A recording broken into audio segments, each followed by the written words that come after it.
breaking news that the world was never truly prepared for. Just moments ago, the heavy oak doors of Buckingham Palace didn't just open. They swung wide to reveal a truth the monarchy has spent months trying to bury in the shadows. The official statement is out, and it is chillingly final. King Charles is stepping aside. But this isn't just a medical update. This is the activation of the Sudden Transition Framework, a term so clinical, so carefully crafted by constitutional lawyers that it hides a much darker reality. For months, you've heard the whispers. You've seen the sudden cancellations, the unmarked vehicles arriving at Clarence House under the cloak of night, and the doctors who moved like ghosts through the marbled corridors. Today, the palace PR machine, those masters of illusion, finally ran out of tricks. The mask has been dropped, and the throne is officially in a state of constitutional earthquake. What exactly is a transition framework?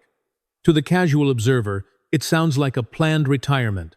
But to those of us who have spent decades analyzing power, it is a surrender in slow motion. It is the monarchy's absolute breaking point. This framework isn't just about Charles resting. It is the legal stripping of authority. It is the moment where duty meets the harsh reality of biological limits. Inside the palace walls, the atmosphere is described as volcanic. Sources reveal that the king didn't sign this document with a steady hand. He signed it while surrounded by senior advisors who knew that the institution could no longer survive the uncertainty of his condition. The palace confirms the king will step aside from public duties. But let's be honest. In the world of the Windsors, stepping aside is a one-way street. Why now? Why this sudden rush? Only weeks ago, we were told he was focusing on long-term planning. But the truth reached its breaking point. The transition isn't just about a change in the royal schedule. It's about the redirection of power. For the first time in modern history, we are witnessing a king who is still breathing, yet watching his own reign come to a managed end. The signs were hidden in plain sight. The authoritative shift in Queen Camilla's demeanor, the quiet rerouting of Commonwealth briefings, and the chilling silence from Prince William. They all knew this day was coming. As the sirens of the motorcade echo through the streets of London today, they don't carry a king on his way to a ceremony. They carry a man who has just been forced to acknowledge that his time on the throne is no longer his own. This is the collapse of the era, and the real battle, the one for the crown itself, is just beginning. Behind the clinical jargon of the Sudden Transition Framework lies a chilling reality of physical and political isolation. For weeks, the king has been more of a figurehead than a ruler, shielded from the very people who have a right to stand by him. We are not just talking about a medical retreat. We are talking about a filtered information pipeline. Every briefing, every state paper, and every critical decision meant for Charles's desk has been rerouted through a secondary office, one controlled not by his direct bloodline, but by the quiet, strategic hand of Queen Camilla. Insiders describe a palace divided into silent camps. On one side, the royal physicians and traditional aides who raised alarms months ago about the king's cognitive stamina and the weight of his unspoken truths. On the other, the PR masters and Camilla's inner circle, who viewed the king's vulnerability as a liability to be managed, rather than a crisis to be shared. This isn't just a health crisis anymore. It is a political realignment dressed in royal protocol. The transition framework was the final blow. A document that effectively strips Charles of his constitutional voice while he is still officially seated on the throne. Even in the halls of Whitehall, senior government officials are reportedly stunned by the speed and secrecy of this execution. Normally, a transition of this magnitude involves weeks of public debate, parliamentary oversight, and constitutional transparency. But this framework was rushed through in the dark, away from the eyes of the future king, Prince William. No formal press conferences were called. No detailed explanation was offered to the public. Just a sudden, clinical announcement that the king is stepping aside. It raises a haunting question that echoes through every corridor of power. Who is actually making the decisions in the United Kingdom today? If the king is unable to fulfill his constitutional duties, and the heir to the throne is being kept at arm's length from the decision-making process, then the power resides entirely in the shadows. And those shadows are where Queen Camilla has proven to be at her most authoritative. While the world mourns the fading light of a reign, she has been quietly realigning the power structure around her. She is no longer just a consort providing support. She is a strategist in motion. By controlling the information reaching the king and managing who has access to his private quarters, she has effectively isolated him from his own children. Sources within Clarence's house claim that even Prince William found himself on the outside looking in during the final hours before the framework was signed. This is not about compassion or protection. It is about the redirection of visibility and influence. The monarchy is being reshaped in the shadows, and the public is only being allowed to see the carefully curated, sanitized version of a kingdom in collapse. While the palace PR machine was busy polishing the narrative of a peaceful transition, they forgot one critical factor: Princess Anne. Known as the monarchy's most loyal and hardest-working warrior, Anne has never been one for scripts or staged optics. Her sudden, unannounced appearance outside Windsor Chapel wasn't just a royal duty. It was a strategic strike against the very shadows reshaping the crown. There were no official briefings or press pools waiting for her. She simply stood there, shoulders squared, her voice tight with a level of restraint that felt more like a warning than a greeting. When she spoke, the impact was seismic. She mentioned that the crown was being reshaped in shadows, a direct, devastating blow to the secrecy surrounding the transition framework. It wasn't just grief speaking. It was a public declaration of war against the gatekeepers of Clarence's house. Behind the gates, her statement sparked immediate chaos. Courtiers scrambled to frame her remarks as stress-fueled emotion. But those who know the Princess Royal know better. Anne doesn't speak unless she is certain, and this time she had seen too much. Sources close to the royal household reveal that her defiance didn't start at the chapel. It erupted days earlier in a private, closed-door confrontation with Queen Camilla. This meeting was described as ferocious and unfiltered. Anne demanded to know why medical updates had been filtered, and who gave the queen consort the authority to act as a barrier between a king and his siblings. There are persistent whispers, unconfirmed but terrifying to the palace, that a recording of this confrontation exists, captured unintentionally by a security channel left running. The fear in the palace's silence speaks volumes. If that recording were ever released, it would expose the fractures they have spent decades trying to disguise. Anne is no longer just a sister concerned for her brother. She has become the unexpected voice of defiance. She has reportedly begun consultations with legal advisors outside of royal channels, focused on one chilling possibility: that the king's true wishes are being ignored. For Anne, this has moved beyond protocol. She is invoking the unwavering legacy of her mother, the late queen, to ensure that the truth isn't rewritten by ambition or fear. She has vowed to protect her brother's legacy, even if it means knocking down every door the shadow cabinet has locked. The battle lines are drawn, and for the first time in generations, the greatest threat to the status quo is coming from within the family's most loyal heart. When the palace finally released the official statement regarding the king's health, the language was carefully selected to say everything and nothing at the same time. It was a masterpiece of clinical camouflage. Phrases like ongoing evaluations, routine consultations, and a temporary withdrawal from public duties were used to calm the markets and quiet the public. But to those of us who know how to read between the lines, it was a sanitized lie. Beneath that polished exterior, a much more devastating reality was unfolding, hidden within a document meant only for the eyes of senior royals and the highest levels of government. The unredacted medical report, leaked by sources who could no longer stomach the deception, struck at the very core of the monarchy's stability.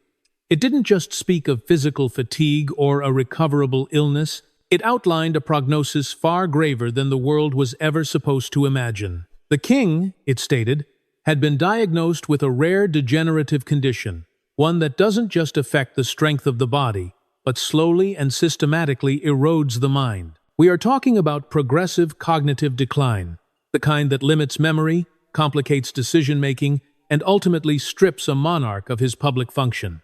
The document did not speak in hypotheticals. It outlined a trajectory that could not be reversed. It revealed a timeline that the shadow cabinet had desperately hoped to hide, until the transition framework was fully locked in.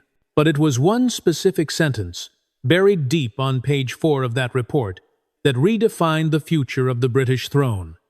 Unlikely to resume full public duties, not possibly, not potentially, but unlikely. That single phrase wasn't just a medical observation, it was a surrender in slow motion. It was the formal acknowledgement that the era of King Charles was, for all intents and purposes, over before it had truly begun. When word of this full report reached certain government departments in Whitehall, the reaction was immediate alarm. Senior officials were stunned, and discussions that would normally take weeks were rushed into frantic, overnight sessions. They realized the palace hadn't just concealed a diagnosis, they had delayed a constitutional reckoning. The question was no longer if Charles would lead, but who had been shaping his version of reality while his own mind was beginning to fade. Who was holding the pen while the king's grip on the realm was slipping? The monarchy wasn't just navigating a health crisis, it was staring into a political abyss, and the shadows were getting longer by the hour. While the monarchy tried to control the narrative through sanitized medical reports, Prince William was preparing for something none of them expected. The Crown Prince had stayed silent long enough, watching from the wings as the palace he was born to lead spiraled into quiet disarray. Behind the palace gates, William finally issued a chilling ultimatum to the inner circle. "We decide now, or someone else will." His father's crown hung in the balance, and William knew that hesitation was the kind of weakness that costs empires their grip. He was raised in tradition, but he was no stranger to modern stakes, and he realized that the transition framework was a ticking clock that required a firm hand, not a committee of shadows. The first sign of his pivot came quietly, but it was a surgical strike against the status quo. Without Queen Camilla's knowledge or consent, William summoned a closed-door meeting of senior royals Princess Anne, Prince Edward, and key aides with long ties to the late Queen's era. The absence of the Queen consort was not an oversight, it was a calculated exclusion. William no longer saw her as a stabilizing force, but as a barrier to the transparency the monarchy desperately needed to survive. In that room, his tone was resolute. Succession needed to be addressed immediately, not whispered about in corridors or staged for positive press cycles. He demanded a swift and clean transition framework that would transfer duties and public confidence into his hands before the institution collapsed under the weight of its own secrets. But the road to leadership was not without obstacles. In what became one of the most tense moments of this entire crisis, William clashed directly with the pillars of the establishment, including senior church officials over the legalities of the transition protocol. The establishment insisted on ceremonial continuity and safeguarding constitutional legacy. But William wasn't interested in optics. He was interested in survival. For the first time in recent royal memory, the future king raised his voice behind those ancient walls, making it clear that the crown could not be worn by a ghost. Through it all, Catherine emerged not just as his confidant, but as his strategic anchor. Her involvement was no longer symbolic. She began reviewing coronation playbooks and holding quiet discussions with press liaisons, becoming the visible assurance the public would need should William step forward. The climax of this internal struggle reached its peak during a final, private moment between William and his father. Alone in the king's private quarters, away from the filtered briefings and the watchful eyes of the shadow cabinet, William reportedly knelt beside Charles and asked for a single word of clarity, not just for his own future, but for the realm. What did the king want? What did he need his son to do? Witnesses described the exchange as raw and emotional, a passing of the torch in the most literal sense. Charles, though frail and battling the fog of his condition, gave him a one-word answer: lead. William took that word not as permission, but as a heavy duty. He knew his time was coming, but he also knew that he wasn't just inheriting a throne, he was inheriting a fractured legacy that he would have to mend with his own hands. Just as the palace braced for a historic shift under William's new leadership, an unexpected figure returned to the British soil, setting the stage for a confrontation that would expose the deepest wounds of the monarchy. He wasn't supposed to return. But as news of his father's condition broke through the filtered walls of the palace, Prince Harry boarded a midnight flight to London. This wasn't the prodigal son returning in shame. This was a man with questions and a growing suspicion that the story surrounding his father was dangerously incomplete. His arrival was unannounced and entirely intentional, coordinated directly with private security to bypass the usual press pools. As a silent convoy disappeared into the London fog, the palace realized that the narrative they had fought so hard to control was about to be challenged by the one person who had nothing left to lose. Harry didn't head to Kensington Palace, nor did he call his brother William. Instead, he made a direct approach to Princess Anne and Prince Edward. This move was strategic, a signal of where he now stood in the royal civil war. After hours of closed-door meetings with them, Harry emerged with a resolve that sent tremors through Clarence's house. He wasn't there for a reconciliation. He was there for the truth. He demanded a private audience with his father, but as he reached the gates, he met the ultimate barrier, Queen Camilla. Sources confirm that she personally intercepted his request, denying him access not once, but twice. The palace aides were told the king was resting, but Harry knew the pattern. He had seen it before, played out in hollow statements and carefully curated silences. The confrontation, when it finally happened, was anything but quiet. Harry reportedly arrived at Clarence's house unannounced, accompanied by only a single aide, and forced a face-to-face meeting that insiders describe as explosive. He accused Camilla of isolating the king, of managing Charles like a political symbol rather than a father. He questioned why the family was being kept in the dark about the true extent of the king's cognitive decline. Camilla fired back, calling his return calculated and disruptive, an unwelcome distraction during a constitutional crisis. Neither backed down. The clash was fierce and deeply personal, reigniting every fracture the family had spent years trying to mend. While the brothers, William and Harry, now stood on opposite sides of this volatile battlefield, the threat of Harry's voice unchecked and uncensored became the palace's greatest fear. Unlike the others, Harry knew how to speak in ways the public listened to, and he held knowledge that could dismantle the sanitized version of the transition framework. Meanwhile, thousands of miles away, Meghan Markle posted a cryptic image of a lioness with a single word: watch. The timing was lost on no one. The royal family stood at a critical intersection, where the battle for the crown was no longer just about duty. It was about who held the keys to the king's reality, and who would be brave enough to expose the shadows growing too close to the throne. As the royal brothers stood on opposite sides of the chessboard, a hidden document emerged from the silence of the king's private study, one that would shake the palace to its very core. Tucked away in a locked drawer, hidden beneath layers of official state papers, was a codicil. It was handwritten, emotionally raw, and dated just weeks before the palace issued the official transition framework announcement. This was not just a note. It was a royal time bomb, a final testament that named names, outlined deep regrets, and attempted to redirect the entire future of the British monarchy. The discovery was reportedly accidental, found by a trusted member of Princess Anne's inner circle while sorting through confidential paperwork intended for the archives. At the bottom of a stack marked to be sealed, she found an envelope bearing the king's personal insignia and the word codicil, penned in a shaky but unmistakable hand. What was read inside that letter sent immediate shockwaves up the chain of command. This wasn't just a personal reflection of a fading monarch.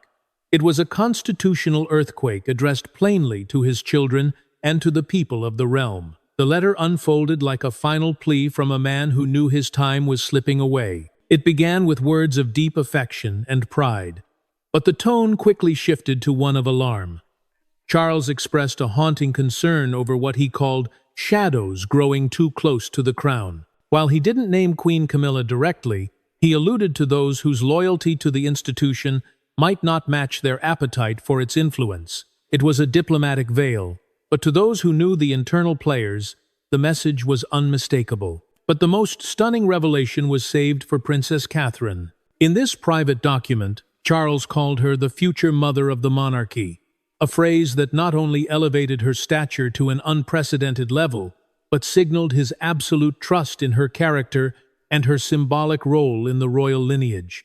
It was a moment that stunned even his own children, for such language had never before been committed to paper by a reigning monarch. The codicil went further, calling for a full and transparent disclosure of his medical condition when the time comes, emphasizing that the people deserved honesty, not palace spin. Most controversially, it stated plainly that should he become unfit to reign, he wished for an immediate and formal regency under William, with no ambiguity and no prolonged period of uncertainty. This document had the power to override months of palace posturing and provide the clarity the nation was hungry for. It was a direct plea, bearing the full weight of the king's personal will. But that clarity lasted only a few hours. By the next morning, the codicil had vanished. The drawer was still locked, with no signs of forced entry, but the envelope was gone without a trace. The aide who discovered it swore she had placed it back exactly where she found it. Palace security footage later revealed a single staff access badge registered an entry into the king's quarters at 2:47 in the morning. The holder of that badge was a senior aide assigned directly to Queen Camilla.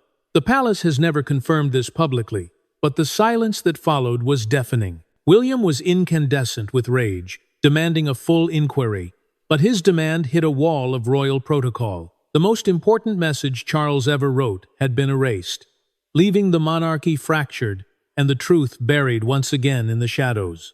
The disappearance of the king's codicil was the final straw that broke the camel's back, turning the quiet, cold war within the palace into an all-out institutional civil war. Prince William, now the Prince Regent in all but name, was incandescent with a fury that vibrated through the ancient stone walls of the palace. For years, he had maintained a fragile peace with Queen Camilla for the sake of his father and the stability of the crown. But the theft of Charles's final unfiltered wishes changed everything. To William, this wasn't just a breach of security. It was a betrayal of the highest order. It was a direct assault on his father's legacy, and a calculated move to undermine his own authority as the future king. The icy detachment between William and Camilla could no longer be ignored by the palace staff or the senior advisors. Witnesses described a private encounter in the hallways of Clarence's house, where the air felt thick with a volcanic tension. William reportedly confronted Camilla directly about the security log that showed her senior aide entering the king's quarters at 2:47 in the morning. He didn't use the diplomatic language of the court. He demanded accountability. He saw her maneuvering, her calculated silences, and her strategic filtration of information as a threat to the very foundation of the monarchy. William made it clear.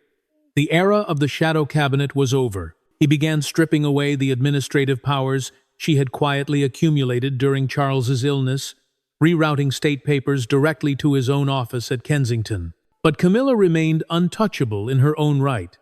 Her silence was not a sign of weakness, but a tactical fortress. She neither addressed the disappearance of the document nor denied her involvement, a move that insiders say infuriated William even further. To some in the palace, her silence was a necessity to protect the king from the shock of a family divided. To William, it was a badge of guilt. The rift deepened when William discovered that Camilla had been holding private meetings with the Lord Chamberlain to discuss a transition plan that looked very different from the one his father had handwritten in the vanished codicil. Camilla was positioning herself not just as a supportive consort, but as the ultimate gatekeeper of the transition, a move William viewed as an attempt to hijack the regency. The conflict wasn't just about documents and protocols.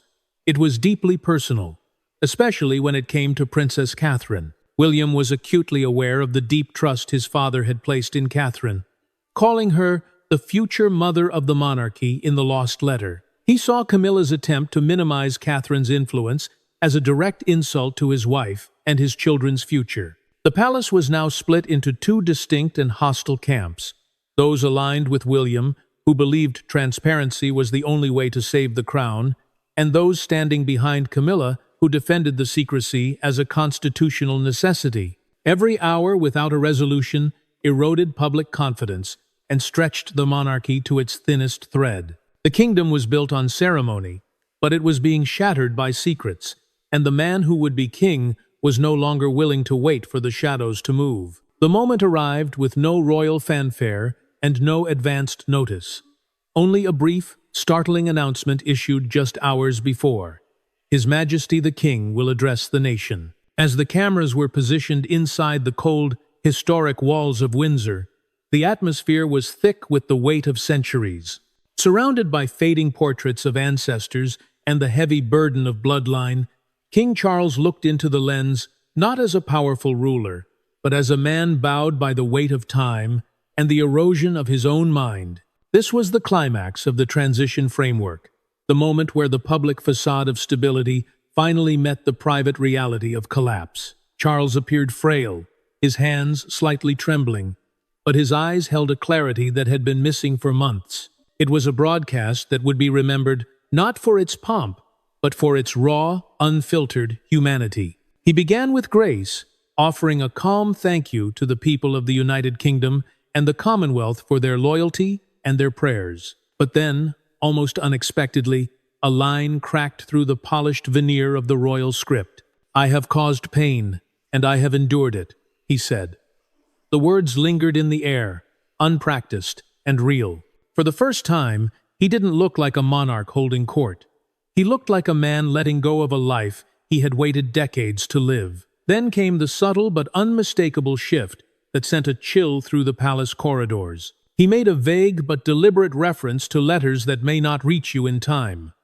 This was the haunting admission of the missing codicil, the stolen truth that the shadow cabinet had tried to erase. Charles never named the document, but his brief, heavy pause said enough to everyone watching. With a steady resolve that silenced the rumors of his decline, Charles uttered the words the world had been waiting for.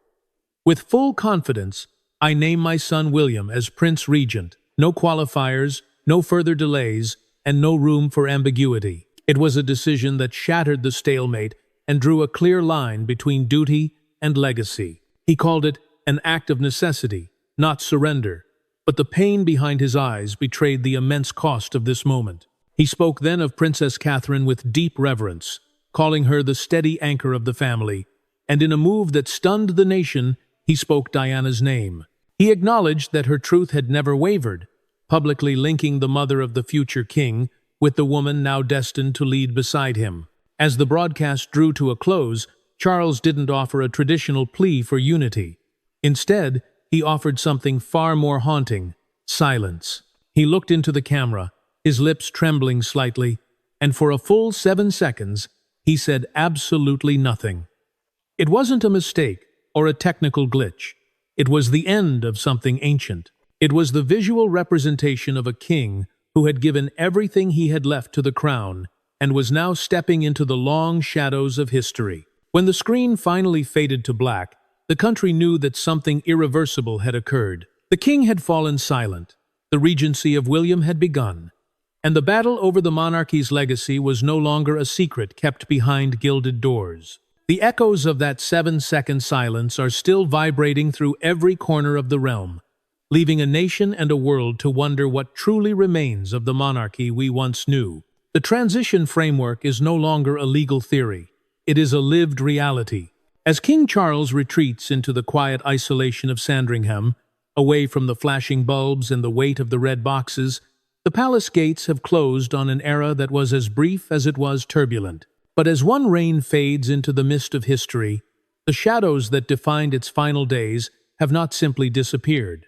They have merely repositioned themselves for the next chapter of this institutional survival. Prince William now stands at the center of the storm, holding a regency born from crisis and shaped by a chilling ultimatum. He has stepped into the light, but he carries with him the heavy burden of a fractured family and a crown that has been reshaped in the dark. Beside him, Princess Catherine has emerged not just as a consort, but as the symbolic mother of a new monarchy, a role officially recognized by a king whose own voice was nearly silenced. Together, they represent the hope of a modern institution, yet they must lead in the wake of a scandal that has exposed the thinnest threads of royal integrity. The question that remains is whether they can rebuild the public trust that was eroded by the secrecy of the shadow cabinet and the managed deception of the final months. And what of the secrets that were buried? The missing codicil, the recorded confrontations, and the filtered medical reports are not gone.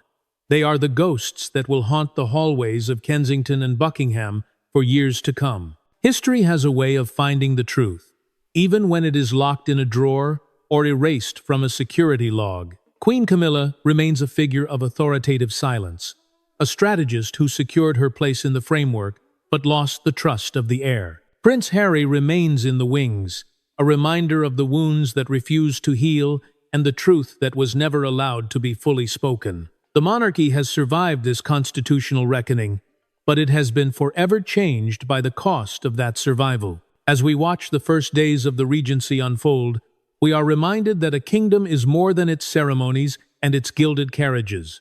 It is a system of trust between a people and its sovereign.